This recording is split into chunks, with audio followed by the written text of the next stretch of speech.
పెబిల్స్ Telugu. Cinderella. అనగనగా ఒక ఊర్లో ఒక ధనికుడుండేవాడు. అతని కుమార్తె ఎంతో అందమైనది. దయ, ప్రేమ, మృదువైన స్వభావం కలది. ధనికుని భార్య మరణించడంతో అతను ఇంకొక స్త్రీని పెళ్లి చేసుకున్నాడు. ఆమెకు అగతా, ఎలిసా అనే 2 కుమార్తెలు కలిగారు. ఆ ఇద్దరూ కూడా ఈ చిన్నపిల్ల పట్ల ఎంతో క్రూరంగా ప్రవర్తిస్తూ అవమానిస్తూ ఉండేవారు. చూడు, నువ్వు ఇల్లంతా ఊడ్చి తుడిచి అంతా శుభ్రంగా ఉంచు, అర్థమైందా? పాపం ఆ చిన్నపిల్ల పొద్దుట్నుంచి సాయంత్రం వరకు కష్టపడి పనంతా చేసేది.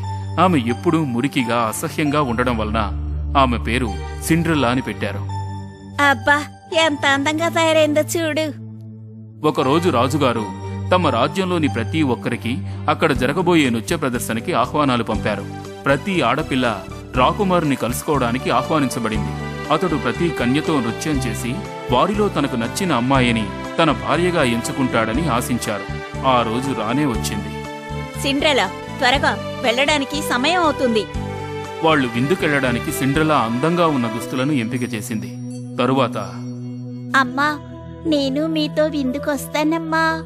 వద్దు సిండ్రెల్లా, నీ దగ్గర మంచి బట్టలు కూడా లేవు. చూడు, చిరిగిపోయి ఎంత మురిగ్గా ఉన్నాయో. నువ్వక్కడికొస్తే మాకే అవమానంగా ఉంటుంది. ఇంటి వద్ద ఎవరూ లేనందున సిండ్రెల్లాకి ఏడుపొచ్చింది. నేను కూడా విందుకెళ్తే ఎంత బాగుండేది. ఎవరైనా అప్సరస్ వచ్చి నా కోరికలన్నీ తీరిస్తే బాగుంటుంది. అప్పుడే ఒక అప్సరస మంత్రదండంతో ఆమె ముందు ప్రత్యక్షమయ్యింది. ఎందుకు ఏడుస్తున్నావమ్మా? నువ్వెవరు? నేనా, అప్సరసను. నాకు రాజుగారి విందుకు వెళ్లాలనుంది, కాని నా సవతి తల్లి నన్ను వెళ్ళవద్దంది. నేను పంపుతానుగా. అప్సరస తన మంత్రశక్తితో తోటలోని గుమ్మడికాయతో ఒక రథాన్ని చేసి తెల్ల చిట్టెలుకను గుర్రపువానిగా చేసింది. తరువాత సిండ్రెల్లాను బంగారు, వెండి కలిసిన దుస్తులతో అలంకరించి పట్టు, వెండి దారాలతో అల్లిక చేసిన కాలిజోళ్లను కూడా వేసింది. వెళ్లే ముందు, చూడమ్మా, నువ్వు అర్ధరాత్రి అవడానికి ముందే వచ్చేయాలి. గడియారంలో 12 కొట్టగానే మంత్రశక్తి అంతా మాయం అయిపోయి నువ్వు మళ్లీ నీ పాత వస్త్రాల్లోకి మారిపోతావు. నేను అర్ధరాత్రికి ముందే వచ్చేస్తాను. నృత్య ప్రదర్శన వద్ద రాకుమారునికి అక్కడున్న ఒక్క అమ్మాయి కూడా నచ్చలేదు. సిండ్రెల్లాను చూసేంతవరకు ఆమె చేతిని పట్టుకుని రాత్రంతా నృత్యం చేశాడు. సిండ్రెల్లా కూడా ఎంతో సంతోషంగా నృత్యం చేసింది. ఇద్దరూ ప్రేమలో పడి సమయాన్ని కూడా గుర్తించలేదు. ఉన్నట్టుండి గడియారంలో 12 గంటలు కొట్టడం వినిపించింది. సిండ్రెల్లా సమయం చూసి నివ్వెరపోయింది. ఆమె రాకుమారుని చెయ్యి వదిలించుకుని రాజకోట నుంచి పారిపోయింది. అప్పుడు ఆమె కాలిజోడు ఒకటి అక్కడే జారిపోయింది. రాకుమారుడు విచారంలో మునిగిపోయాడు. 2వ రోజు తన సైనికుల్ని పంపించాడు రాకుమారుని గాలించమని. కన్నెపిల్లలున్న ప్రతి ఒక్క ఇంటికి రాకుమారుడు వెళ్ళాడు. కాని ఆ జోడు ఎవ్వరికీ సరిపోలేదు. చివరికి వాళ్లు సిండ్రెల్లా ఇంటికొచ్చారు. ఏది, నీ వేసుకొని చూస్తాను. అబ్బా, చాలా చిన్నదిగా ఉంది. లేదు లేదు, అది సరిపోలేదు. ఇంకొక అమ్మాయిని వేసుకోమనండి. వేసుకోమ్మా, ప్రయత్నించు. ఓ, ఇది నాకు పెద్దదిగా ఉందమ్మా. అబ్బా, కాళ్ళు లోపలికి తొయ్యి. ఇంట్లో ఇంకెవరైనా అమ్మాయిలున్నారా? అబ్బే, లేదండి, ఏ అమ్మాయి లేదు. సిండ్రెల్లా తెరసందులోంచి తొంగి చూస్తోంది. మీరనుమతిస్తే నీ వేసుకొని చూస్తాను. ఆ జోడుని సిండ్రెల్లా వేసుకుంది.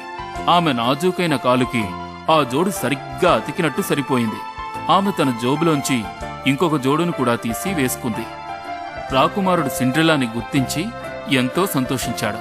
నిన్నెప్పటికీ చూడలేనేమోనని నాకు భయం వేసింది. నన్ను పెళ్లి చేసుకుంటావా? సిండ్రెల్లా వెంటనే ఒప్పేసుకుంది. రాజభవనంలో వివాహ వేడుకలు ఎంతో వైభవంగా జరిగాయి. ఆ తర్వాత ఆ దంపతులిద్దరూ సంతోషంగా జీవించారు. పినోకియో. అనగనగా ఒక ఊరిలో జెప్పటో అనే ముసలివాడుండేవాడు. బీదవాడు, హస్తకళలో ప్రవీణుడు. జెప్పటో చాలా మంచివాడు. అతను తన జీవితమంతా పిల్లలకు బొమ్మలు చేస్తూనే గడిపాడు. నా సొంత బిడ్డ ఒకరు నాకుంటే ఎంత బాగుంటుంది. అప్పుడతను దేవదారు కొమ్మ నుంచి ఒక బొమ్మను తయారు చేశాడు. నీలం రెక్కలగల ఒక అప్సరస జెప్పటో మంచి మనసుకి ప్రతిఫలాన్నివ్వాలనుకుంది. ఆమె తన మంత్రదండంతో దానిమీద ఊపగానే బొమ్మలోకి ప్రాణం వచ్చింది. అబ్బా, నేనింతవరకు చేసిన బొమ్మలన్నిటిలో నువ్వే ఎంతో బాగున్నావు. నిన్ను పినోకియో అని పిలుస్తాను. కొన్ని రోజుల తర్వాత జెప్పటోకి పినోకియోని స్కూలుకు పంపించాలనిపించింది.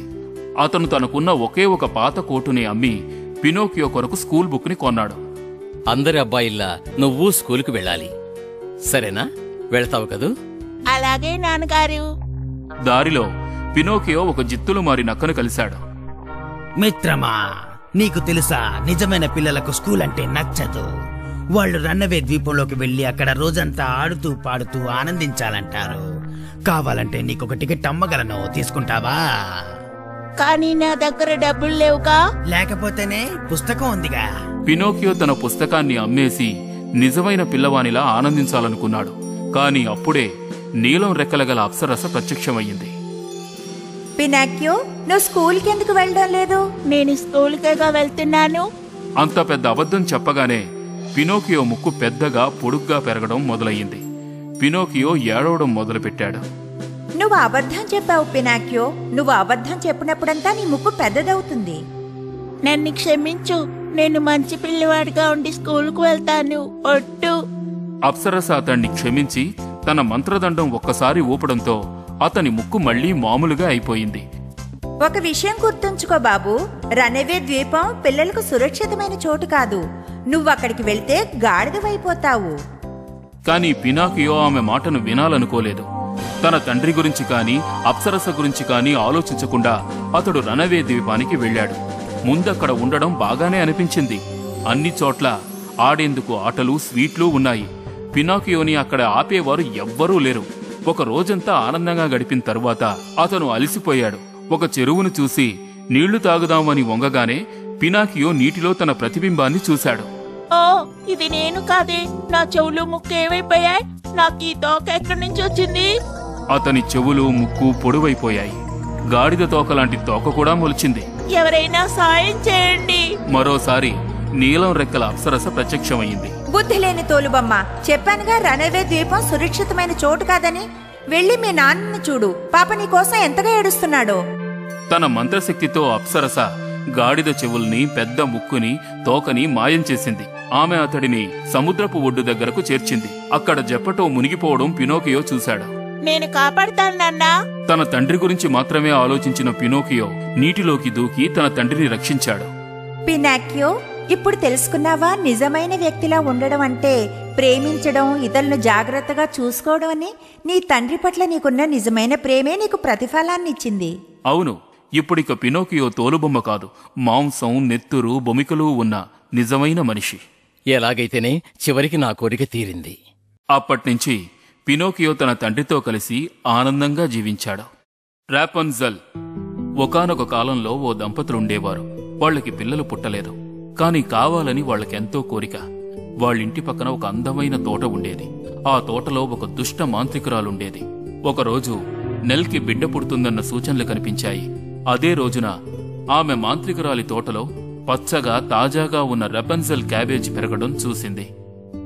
జాన్, నాకు కొంచెం ఆ క్యాబేజ్ కావాలి. జాన్కి భార్య అంటే ఎంతో ప్రేమ. ఆమె కోరిక తీర్చాలనుకున్నాడు. అందుకే సాహసించి కొంచెం క్యాబేజ్ తేవాలనుకున్నాడు.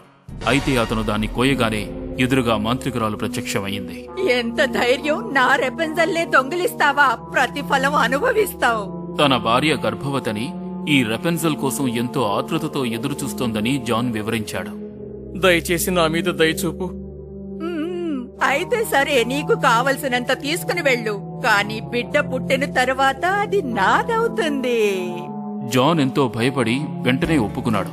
నెల్ ప్రతిరోజు క్యాబేజీని తినేది. కొన్ని రోజుల తర్వాత ఆమెకు అందమైన పాప పుట్టింది. రెండవ రోజు హెల్గా పాప తనదని ఇవ్వమని అడగడానికొచ్చింది. ఈ పాప నాకు సొంతం. జాన్ ఇచ్చిన మాట నిలబెట్టుకుని దుఃఖపడుతూ పాపనిచ్చేశాడు. ఆ మంత్రగత్తె పాపకు రాపన్జల్ అని పేరు పెట్టింది. ఆ పాప పెరిగి ఎంతో అందంగా తయారయ్యింది. ఆమెకు 12 ఏళ్లు రాగానే హెల్గా ఆమెను ఒక అడవిలో ఉన్న ఒక పెద్ద కోటలో బంధించింది. దానికి మెట్లు లేవు, తలుపు లేదు. కాని పైనెక్కడో ఓ కిటికీ మాత్రం ఉంది. హెల్గా లోపలికి వెళ్లాలనుకుంటే, రాపన్జల్, రాపన్జల్, నీ జుట్టుని క్రిందికి వదులు. రాపన్జల్ కి అద్భుతమైన పొడవాటి జుట్టు ఉండేది, బంగారంతో అల్లినట్టు. ఆమె మంత్రగత్తె స్వరం వినగానే తన జుట్టుని క్రిందకు వదిలేది. అప్పుడు హెల్గా ఆ జుట్టు సాయంతో పైకెక్కొచ్చేది. భోజనం, నీళ్లు మాత్రమే తెచ్చేది. రాపన్జల్ చాలా కాలం వరకు కోటలోనే ఉంది. ఒకరోజు ఒక అందమైన రాకుమారుడు అడవిలోకి గుర్రంపై స్వారీ చేస్తూ వచ్చాడు. అప్పుడు కోటలోంచి మధురమైన పాట వినిపించింది. అతను దగ్గరకు రాగానే పాట ఆగిపోయి ఆ ముసలి మంత్రగత్తె కర్కశమైన కంఠస్వరం వినిపించింది. రాపంజల్, రాపంజల్, నీ జుట్టుని క్రిందకు వదులు. అందమైన జుట్టుని చూసి రాకుమారుడు ఆశ్చర్యపోయాడు. అసహ్యమైన మంత్రగత్తె పైకి ఎక్కడం చూశాడు. అతను అంతటి మధుర స్వరం కల అమ్మాయిని చూడాలనుకున్నాడు. మంత్రగత్తె వెళ్లిపోయిన తర్వాత రాపెంజల్, రాపెంజల్, నీ జుట్టుని క్రిందికి వదులు. జుట్టు కింద పడగానే రాకుమారుడు పైకి వెళ్ళాడు. ముందు రపెన్జల్ ఒక పురుషుణ్ణి చూసి చాలా భయపడిపోయింది. అయితే రాకుమారుడు ఆమెతో ప్రేమగా ఒక స్నేహితుళ్లా మాట్లాడాడు. ఒక పాట పాడవా? రపెన్జల్ ఎంతో సంతోషంతో గతంలో ఎన్నడూ పాడనంత తీయగా పాడింది. ప్రతిరోజూ రాకుమారుడు రపెన్జల్ని చూడ్డానికి వెళ్లేవాడు. ఆమె కూడా అతని కోసం పాడేది. అతడు ఆమెని ప్రేమించి తనని పెళ్లి చేసుకోమని అడిగాడు. తప్పకుండా చేసుకుంటాను. అయితే పద, క్రిందకెళదాం. కిందకెలా రావాలో నాకు తెలీదు, కానీ నువ్వొచ్చే ప్రతిసారి నీతో ఒక పట్టుదారాన్ని తీసుకొస్తే దాంతో ఒక నిచ్చెన తయారు చేస్తాను. అది తయారవగానే నీ కిందకొస్తాను. అప్పుడు నువ్వు నన్ను నీ గుర్రం మీద తీసుకువెళ్లొచ్చు. ఇద్దరూ ఒప్పందం చేసుకున్నారు. రాకుమారుడు రోజూ సాయంత్రాలు వస్తాడని, మంత్రగత్తె పగల వస్తుంది కనుక. ఒకరోజు హెల్గా రోజు కంటే త్వరగా వచ్చేసింది. ఆమె అక్కడికొచ్చేటప్పటికి రపెన్జల్ రాకుమారుడితో మాట్లాడడం చూసింది. అతడు ఆమె బంగారపు జుట్టుని పట్టుకుని కిందకు దిగాడు. ఎవరో నన్ను మోసం చేశారు. వెంటనే ఆమె ఒక పథకం వేసింది. రెండవ రోజు ఆమె రపెన్జల్ అందమైన జుట్టుని గట్టిగా పట్టుకుని చిందరవందరగా కత్తిరించి వేసింది. రెండవ రోజు రాకుమారుడు వచ్చి, రాపెంజల్, రాపెంజల్, నీ జుట్టుని క్రిందికి వదులు. రాకుమారుడు పైకి వచ్చి తన ప్రియమైన రపెన్జల్ కి బదులుగా అక్కడ మంత్రగత్తె ఉండడం చూశాడు. ఓహో, అయితే నువ్వన్నమాట. నీ జీవితంలో ఇంకెప్పుడు రాపంజల్ని చూడలేవు. నేను నిన్ను చంపేస్తాను రాకుమారా. ఎల్గా గట్టిగా నవ్వడం ఆరంభించింది. అయితే రాకుమారుడు చాలా ధైర్యం కలవాడు. అందుకనే తన కత్తిని దూసి మంత్రగత్తె ఆ విషయాన్ని గ్రహించేలోపే ఆమెను చంపేశాడు. తరువాత వాళ్ళిద్దరూ కిటికీకి తగిలించి ఉన్న జడలా అల్లి ఉన్న జుట్టుని పట్టుకుని కిందకు దిగారు. త్వరలోనే వాళ్ళిద్దరి వివాహం ఎంతో వైభవంగా జరిగింది. రపెన్జల్ తల్లిదండ్రులను కూడా తమతో రాజభవనానికి తీసుకువెళ్లారు. ఎంతో కాలం సంతోషంగా జీవించారు. నిద్రిస్తున్న రాకుమారి. చాలా కాలం క్రితం ఒక గొప్ప రాజు ఒక దేశాన్ని పరిపాలించేవాడు. వాళ్లకి కుమార్తె పుట్టినప్పుడు ఎంతో సంతోషించారు. రాకుమారికి రోస్మండ్ అని పేరు పెట్టారు. మన రాజ్యంలో గొప్పగా ఉత్సవాలు జరుపుకుందాం. రాజ్యంలోని ప్రతి ఒక్కరిని ఆహ్వానిద్దాం. అక్కడ మొత్తం 13 మంది అప్సరసులుండేవారు. అయితే రాజు 12 మందిని మాత్రమే ఆహ్వానించాడు. 13వ అప్సరస గురించి మర్చిపోయాడు. పండుగ రోజున అప్సరసలందరూ రోస్మండ్ చుట్టూ చేరి ఆమెకు విచిత్రమైన వరాలిచ్చారు. రాకుమారి అందంగా ఉంటుంది. ఎంతో దయా ప్రేమ కలిగి ఉంటుంది. అలా తలా ఒకటి చెప్పారు. 12వ అప్సరస తన కోరికను తెలియజేయబోతుండగా 13వ అప్సరస ప్రత్యక్షమయ్యింది. మీరు నన్ను అవమానించారు, అందుకని కష్టాలు పడతారు. మీ అందమైన కుమార్తెకు నేనిచ్చే వరం ఇదే. రాకుమారికి 16 ఏళ్లు రాగానే ఒక సూది గుచ్చుకుని ఆమె చనిపోతుంది. రాజ్యమంతా దుఃఖసాగరంలో మునిగిపోయింది. అయ్యో నా తల్లి, నేను దుష్ట అప్సరస విచిత్ర శక్తిని మార్చలేను. రాకుమారి వేలికి సూది గుచ్చుకుంటుంది, కానీ చనిపోదు. నిజమైన ప్రేమగల రాకుమారుడు ఆమెను కలుసుకునే వరకు ఆమె నిద్రపోతూనే ఉంటుంది. రాజు రాణి అప్సరసకు కృతజ్ఞతలు తెలియజేశారు. భటులారా, ఈ రాజ్యంలో సూదిగాని రాట్నంగాని ఉండకూడదు. అందుకని రాజ్యంలో ఉన్న ప్రతి రాట్నాన్ని సూదిని కాల్చివేశారు. ఏళ్లు గడుస్తున్న కొద్దీ రోస్మండ్ అప్సరసల వాగ్దానం ప్రకారం అద్భుతంగా పెరిగి పెద్దదయ్యింది. ఎంతో అందంగా, తెలివిగా, మృదువుగా. ఆమె 16వ జన్మదినాన రోస్మండ్ రాజకోటను పరిశీలిస్తూ ఎత్తైన బురుజు మీద ఉన్న ఒక చిన్న గదిలోనికొచ్చింది. ఆ గదిలో ఒక వృద్ధురాలు కూర్చుని రాట్నం ఒడుకుతోంది. ఏంటి చేస్తున్నావ్? రాట్నం వణుకుతున్నానమ్మా, నువ్వు ప్రయత్నిస్తావా?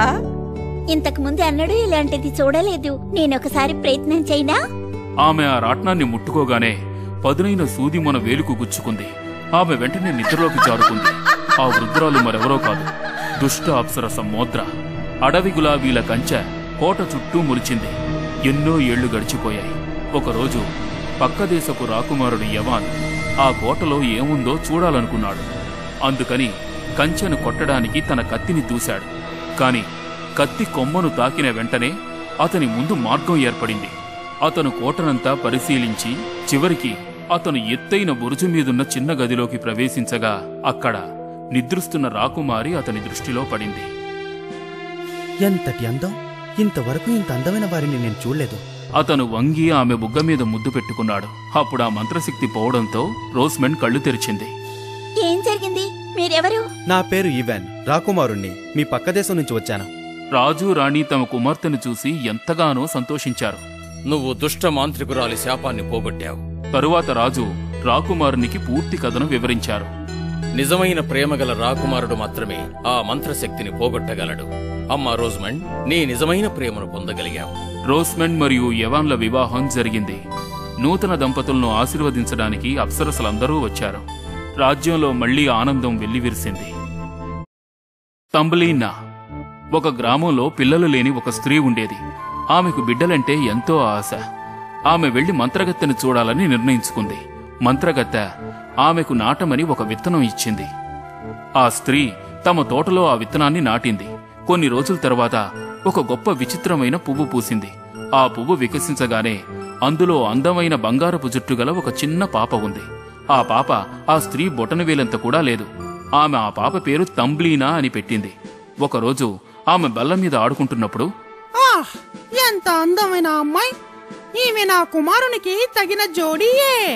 కప్ప తంబ్లీనాని ఊయలతో పాటు ఎత్తుకుని పక్కనున్న కాలువ వైపు ఎగురుకుంటూ వెళ్లిపోయింది. బాబూ, చూసావా నీకెలాంటి భార్యను వెతికి తెచ్చాను? ఆ రెండు కప్పలు తంబ్లీనాని వదిలేసి పెళ్లి ఏర్పాట్లు చేయడానికి సంతోషంగా ఎగురుకుంటూ వెళ్లిపోయాయి. తంబ్లీనాకి భయం వేసింది. అటునుంచి ఎగురుతూ వెళ్లే సీతాకోక చిలుక ఆమెను చూసింది. అది ఆమె చెయ్యి పట్టుకుని లాగి పువ్వులతో నిండి ఉన్న ఒక దూరదేశానికి తీసుకువెళ్ళింది. సీతాకోక చిలుక తంబ్లీనాకు ఒక పువ్వుని తెచ్చిద్దామని అటు వెళ్లగానే తలపై నుంచి ఎగిరే ఒక నల్లని రెక్కలున్న పేడ పురుగు ఆమెను చూసింది. ఎంత గొప్పగా ఉంది ఈ ప్రాణి! నేనేను మా ఇంటికి తీసుకువెళ్తాను. అది కిందకు వంగి ఆమెను అడవిలోనికి తీసుకువెళ్ళింది. దాని మిత్రులంతా తంబ్లీనాని విచిత్రంగా చూడసాగారు. అసహ్యంగా ఉన్న ఆ ప్రాణిని చూడు, దానికి రెండే కాళ్ళున్నాయి. అందుకని పేడ పురుగు ఆమెను పంపివేసింది. పాపం తంబ్లీనా ఒంటరిగా అడవిలో తిరుగుతుండగా ఆమె కాలు జారి ఒక చిన్న బొరియ పక్కన పడింది. ఎవరది? అందులోంచి ఒక ముసలి ఎలుక బయటికొచ్చింది. చూడమ్మా, చలిగా ఉంది, లోపలికి రా. ఎలుక తంబ్లీనాతో ఎంతో స్నేహంగా ప్రవర్తించి తన ఇంట్లో ఉండడానికి చోటిచ్చింది. నువ్వు మా ఇంటిని శుభ్రంగా ఉంచాలి. నాకు మా పక్కింటి మిస్టర్ మోల్ కి సాయంత్రాలు టీ తాగేప్పుడు కథలు చెప్పాలి. అప్పుడు మిస్టర్ మోల్ లోపలికొచ్చాడు. తంబ్లీనాని చూసి మోహించాడు. రెండవ రోజు, రండి మనం కొత్త గొట్టం మార్గం నుంచి అలా నడుచుకుంటూ వెళదాం. మిస్టర్ మోల్ ఎలుకను తంబ్లీనాను గొట్టం మార్గం గుండా తీసుకుని వెళ్లాడు. దారిలో ఒక పక్షి చలికి గడ్డ కట్టుకుని పడి ఉంది. అయ్యో పాపం పక్షి. వదిలేసాయి, ఎలాగో కొంచెం సేపట్లో చచ్చిపోతుంది. కాని తంబ్లీనా తిరిగి వచ్చి ఆ పక్షికి ఒక దుప్పటి కప్పింది. మళ్ళీ ఎగిరే బల్ల వచ్చే వరకు నిన్ను జాగ్రత్తగా చూసుకుంటాను. ప్రతిరోజు తంబ్లీనా ఆ పక్షికి ఆహారము నీళ్లు తీసుకుని వెళ్లి ఇచ్చేది.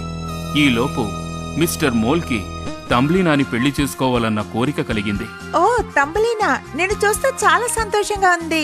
తంబ్లీనా పెళ్లి చేసుకోవడానికి నిరాకరించింది. కాని ఎలుక చేసుకోవలసిందే అని పట్టుబట్టింది. చివరిసారిగా ఆ పక్షిని ఒకసారి చూసొస్తాను. ఆమె తన మిత్రుణ్ణి చూడ్డానికి పరిగెత్తింది. కాని ఆ పక్షి అక్కడ కనిపించలేదు. అప్పటికే ఎగురుతోంది. తంబలీనా, నా వీపు మీద కూర్చొని ఇక్కడి నుంచి తీసుకెళ్లిపోతాను. తంబలీనా సంతోషంగా పక్షి వీపు మీద కూర్చుంది. అది విచిత్రమైన పువ్వులున్న దేశానికి ఎగిరిపోయింది. తంబలీనా చుట్టూ చూస్తున్నప్పుడు అందమైన ఒక యువకుణ్ణి గమనించింది. కళ్ళు కలవగానే మొదటి చూపులోనే ప్రేమలో పడిపోయారు. నేను పుష్పాలకు రాజుని, నువ్వు నా రాణివవుతావా? రాజుగారి సేవకులు తంబ్లీనా వద్దకు ఎగిరి ఆమెకు సరిగ్గా సరిపోయే రెక్కల జతను బహుమతిగా ఇచ్చారు. తరువాత ఇద్దరికీ వివాహం జరిగింది. పెబుల్స్ తెలుగు